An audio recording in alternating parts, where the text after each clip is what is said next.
So Canelo scores the knockout in the 6th round. In a fight that he was losing, I felt in dominant fashion. It was a big overhand right.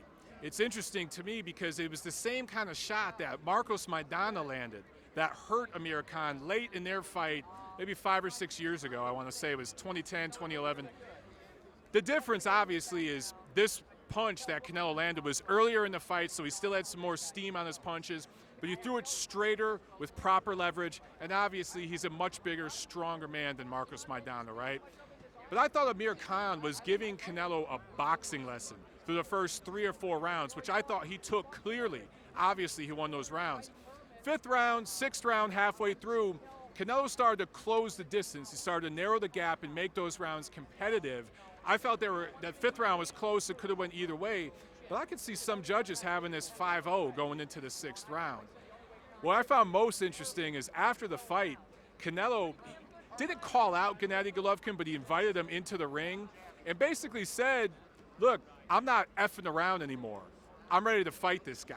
Now, he didn't necessarily say I'm going to fight him next. I still don't know if it's going to happen this year, but Canelo made it very, very clear that he wants to fight Gennady Golovkin. Kind of seemed to me that he was annoyed and aggravated at some of the criticism he's been getting in the media and from boxing fans about him being a ducker, not wanting to fight Golovkin. He made it very, very clear tonight that he's not scared of Gennady. He wants that fight.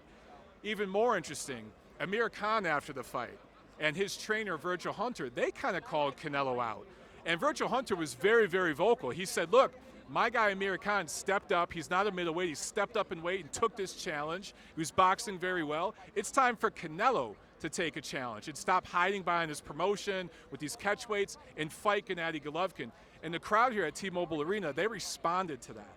Speaking of T-Mobile Arena, look, this is the first boxing event here at this venue. I think there's obviously going to be many more here. Canelo has made it clear he kind of wants to make his own place. The MGM Grand just across the street, that's the house that Floyd Mayweather built, right?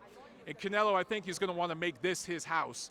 It was a pretty good crowd. It wasn't a complete sellout, maybe 75, 80% full, but it was a good, passionate crowd. It filled up for the main event.